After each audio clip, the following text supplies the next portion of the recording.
ଅଞ୍ଚଳର କୁନି କୁନି ଭାଇ ଭଉଣୀମାନଙ୍କୁ ମୋର ଯଥେଷ୍ଟ ସ୍ନେହ ଓ ଭଲ ପାଇବା ଜଣାଉଛି।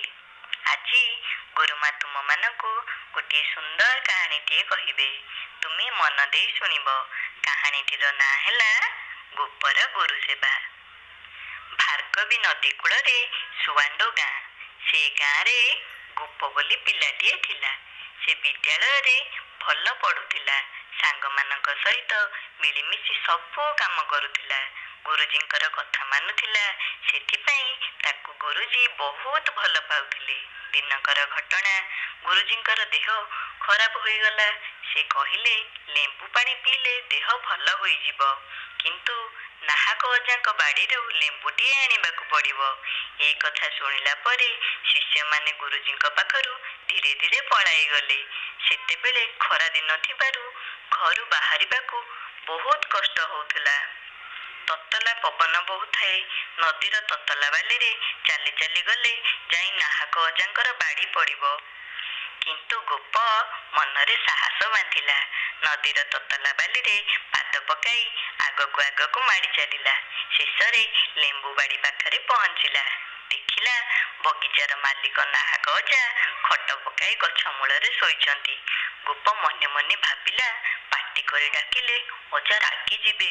ଅଜାଙ୍କୁ ନ କହି ଲେମ୍ବୁ ନବାଟା ତ ଠିକ ହବ ନାହିଁ। ଗୋପ ମନେ ମନେ ଭାବିଲା, ଅଜାଙ୍କ ପାଦ ପାଖରେ ବସି ଅଜାଙ୍କ ପାଦକୁ ଚିପିବି। ତାଙ୍କ ନିଦ ଭାଙ୍ଗିଯିବ, ଆଉ ସିଏ ଉଠି ପଡ଼ିବେ। ଏ କଥା ଭାବି ଗୋପ ନାହାକ ଅଜାଙ୍କ ଗୋଡ଼ ଚିପିବାକୁ ଲାଗିଲା। ଅଜାଙ୍କ ନିଦ ଚାଉଁ କିନି ଭାଙ୍ଗିଗଲା। ଅଜା ଉଠିକି ବସି ପଡ଼ିଲେ ଓ କହିଲେ, ତୁ କିଏ? କ'ଣ ପାଇଁ ଆସିଛୁ? ଗୋପ ପ୍ରଥମେ ଡରିଗଲା ଓ ତାପରେ ସବୁ କଥା କହିଲା। ଗୋପର କଥା ଶୁଣି ଅଜା ବାଡ଼ିକୁ ଯାଇ ଲେମ୍ବୁ ଆଣି ଗୋପ ହାତରେ ଦେଲେ। ସେହି ଲେମ୍ବୁକୁ ଧରି ଗୋପ ମନ ଖୁସିରେ ଫେରି ଆସିଲା। ଗୁରୁଜୀଙ୍କୁ ଲେମ୍ବୁ ପାଣି ପିଇବାକୁ ଦେଲା।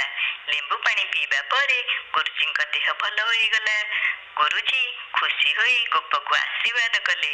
କହିଲେ, ତୁ ଜୀବନରେ ବଡ଼ ଲୋକ ହୋଇ ଦୁଃଖୀ ଦରିଦ୍ରଙ୍କର ସେବା କରିବୁ। ଗୋପ ପ୍ରକୃତ ନାମ ଥିଲା ଗୋପବନ୍ଧୁ ଦାସ। ଥରେ ଦୟା, ଭାର୍ଗବୀ ଓ କୁଶଭଦ୍ରା ନଦୀରେ ବନ୍ୟା ଆସିଥିଲା।